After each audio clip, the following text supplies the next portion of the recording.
இசை, உனக்கு ஒண்ணும் இல்லலம்மா. நீ எப்படிமா அங்க போன? அத்தை, எனக்கு தெரியல அத்தை. அது விடு விடு என்ன. விடு என்ன. விடு. என்ன தைரியம் இருந்தா என்ன இழுத்துக்கிட்டு வருவீங்க? அதைத்தாமா நாங்களும் கேக்குறோம். உங்களை எவ்வளவு உயர்வான இடத்துல வச்சிருந்தோம். ஆனா நீங்க சாமி காரியத்தில் இப்படி விளையாடலாமா? ஏதாவது ஒண்ணு கிடக்க ஒண்ணு ஆயிருந்தா தீரா பழிக்கு தானே இந்த ஊர் ஆளாயிருக்கும்.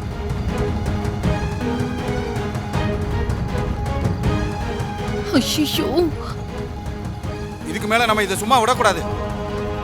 இப்பவே உங்க பண்ண காரியத்தெல்லாம் சொல்லி போலீஸ்ல ஒப்படைச்சிடலாம். என்ன சொல்றீங்க?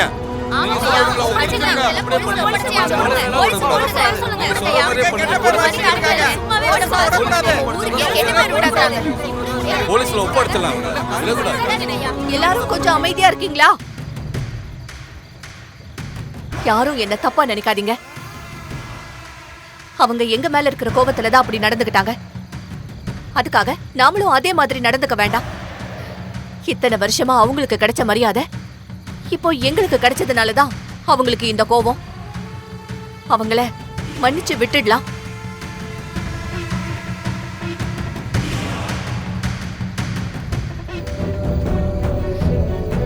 உங்க எல்லாரையும் நான் மறுபடியும் கேட்டுக்கிறேன். இவங்கள மன்னிச்சு விட்டுருங்க. எதுவும் பண்ணாதீங்க. அம்மா, நீங்க கேட்டுக்கிறதுக்காக மட்டும்தாம்மா நாங்க இவங்களை சும்மா வர்றோம். இங்க பாருங்கம்மா, இனிமே இந்த ஊருக்காரங்களெல்லாம் நீங்க சாதாரணமா நினைக்க வேணாம்.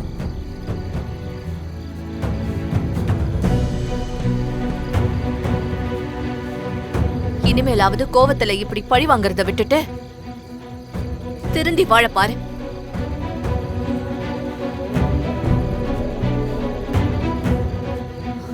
அப்ப நாங்க எல்லாரும் கிளம்புறோம்.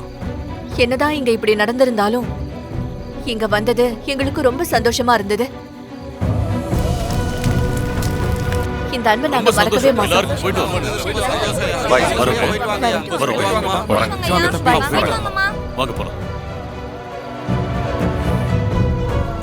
மேலாவது ஒழுங்கா இருங்க. அந்த அம்மா பெரிய மனசு வச்சதுனால நீங்க தப்பிச்சிங்க.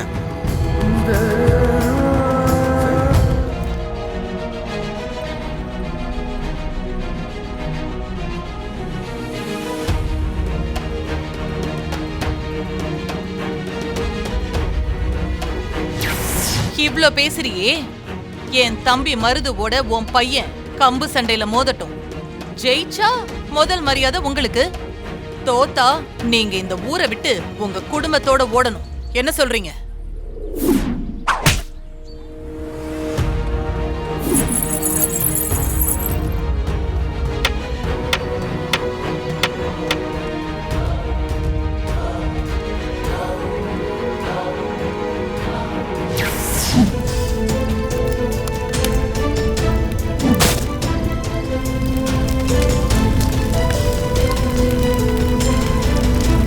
ஆதிலட்சுமி ஒரு விஷப்பாம்பு. அது தெரிஞ்சுதாண்டா 30 வருஷமா நம்ம குடும்பத்தை அவ கண்ணுல காட்டாம இருந்தேன். சரியா சொன்னீங்க. உண்மைதான் அத்தை. அவ அந்த ஒட்டுமொத்த ஊரையுமே அவ கைக்குள்ள வச்சு ஆட்டி படைக்கிறா. இத்தனை வருஷமா அவ அனுபவிச்ச முதல் மரியாதையும் ராவண வதம் பண்ற உரிமையும் இந்த தடவை தான் கைய விட்டு போயிடுச்சேன்ற ஆத்திரத்துல அதை எப்படி தீர்த்துக்கிறதுன்னு தெரியாமதான் நம்ம இசைய கொல்ல பாத்திருக்கா. ஒரு பொண்ணா இருந்துகிட்டு இவ்ளோ கொடூரமா யோசிப்பான்னு நான் நினைக்கவே இல்ல அத்தை.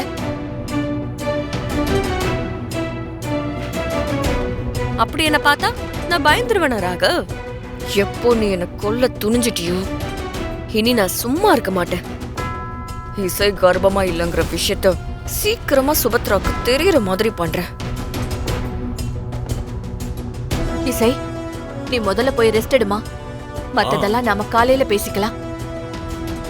நாளைக்கு உனக்கு 3வது மாசம் தீர்த்த தண்ணி கொடுக்கற விசேஷம் ஏற்பாடு பண்ணிருந்தேன்.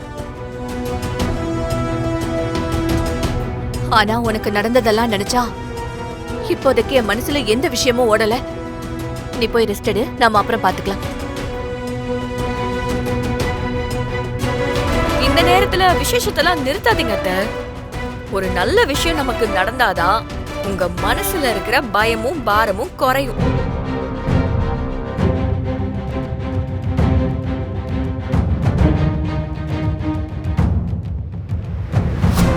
ஏன் இந்த ஃபங்க்ஷனை நடத்தணும்னு இவ்வளோ ஆர்வம் காட்டுறா? இதுக்கு பின்னாடி ஏதாவது பிளான் பண்றாளா? கண்டிப்பா இருக்கும். இவளோட அடுத்த மூவ் என்னன்னு நம்ம ஜாகிரதையா கவனிக்கணும். ஆமா சுபத்ரா, ஸ்ரீஜா சொல்றதும் சரிதான். நீ இசைக்கு பண்ணணும்னு நினைச்ச அந்த 3வது மாச ஃபங்க்ஷனை கண்டிப்பா பண்ணிடலாம்.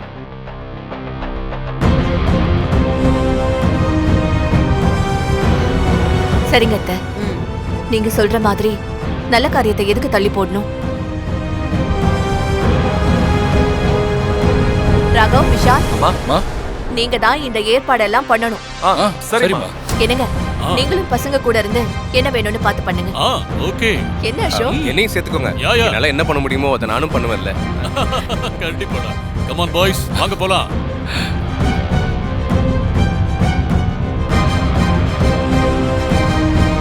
இசை, நீ போய் ரெஸ்ட் எடுத்துக்கோமா. சரிங்க அத்தை.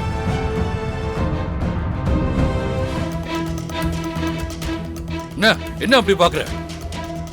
இப்ப அம்மாவே வேணான்னு நினைச்சாலும் ஃபங்க்ஷனை நல்ல மாதிரி பேசி நடத்த வைக்கிற. அட பரவாயில்லையே, நீ இவ்ளோ ஷார்ப்பாலாம் யோசிப்பியா? சீ, இத பார், ஏற்கனவே நீ எங்க விஷயத்துல பண்ணதெல்லாம் போதும். இதுக்கு மேல ஏதாவது தப்பு பண்ண பார்த்த நான் என்ன வேணாலும் பண்ணுவேன்.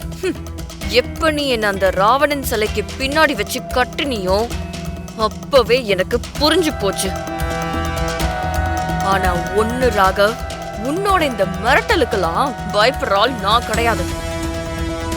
விக்ரமாதித்யன் முதுகுல உட்கார்ந்துட்டு இருக்கிற வேதாள மாதிரி நானும் உன்னோட முதுகுல ஏறிய உட்கார்ந்துகிட்டு இருக்கேன். உங்க மொத்த குடும்பத்தையும் வேரோட அழிக்காம நான் இந்த வீட்டை விட்டு மட்டும் இல்ல, இந்த உலகத்தை விட்டும் போக மாட்டேன். ஏய், இவ்வளவு தைரியம் இருந்தா என்கிட்ட என் குடும்பத்தை அழிக்கிறத பத்தி பேசுவேன். இப்ப சொல்றேன் கேட்டுக்கோ. என் குடும்பத்து மேல கைய வைக்கணும்னு நினைச்ச இந்த ராகவ் யாருன்னு நீ பாப்ப. நீ நினைக்கிறது அவ்வளவு ஈஸியாலாம் நடக்காது. ஏய், என்ன சொல்ற? ஆமா ராகவ், உனக்குன்னு ஒரு வாழ்க்கை இருந்தா அது ஏன் கூட மட்டும்தான் இருக்கணும். வர்ஷினியவோ அவ மூலமா வர அந்த வாரிசையோ இந்த வீட்டுக்குள்ள நான் வாழ விட மாட்டேன். உனக்கு இந்த ஜென்மத்துல நான் மட்டும்தான் உன் வைஃப். இதை யாராலையும் மாத்த முடியாது. எங்க 2 பேரோட மனசுல என்ன இருக்குன்னு தெரிஞ்சு கூட உன்னால எப்படி இப்படி ஒரு வார்த்தையை சொல்ல முடியுது? ச்சே, நீ எல்லாம் ஒரு பொண்ணா? பொண்ணு அடிச்சா எனக்கு தாண்டி ஆசைக்கும்.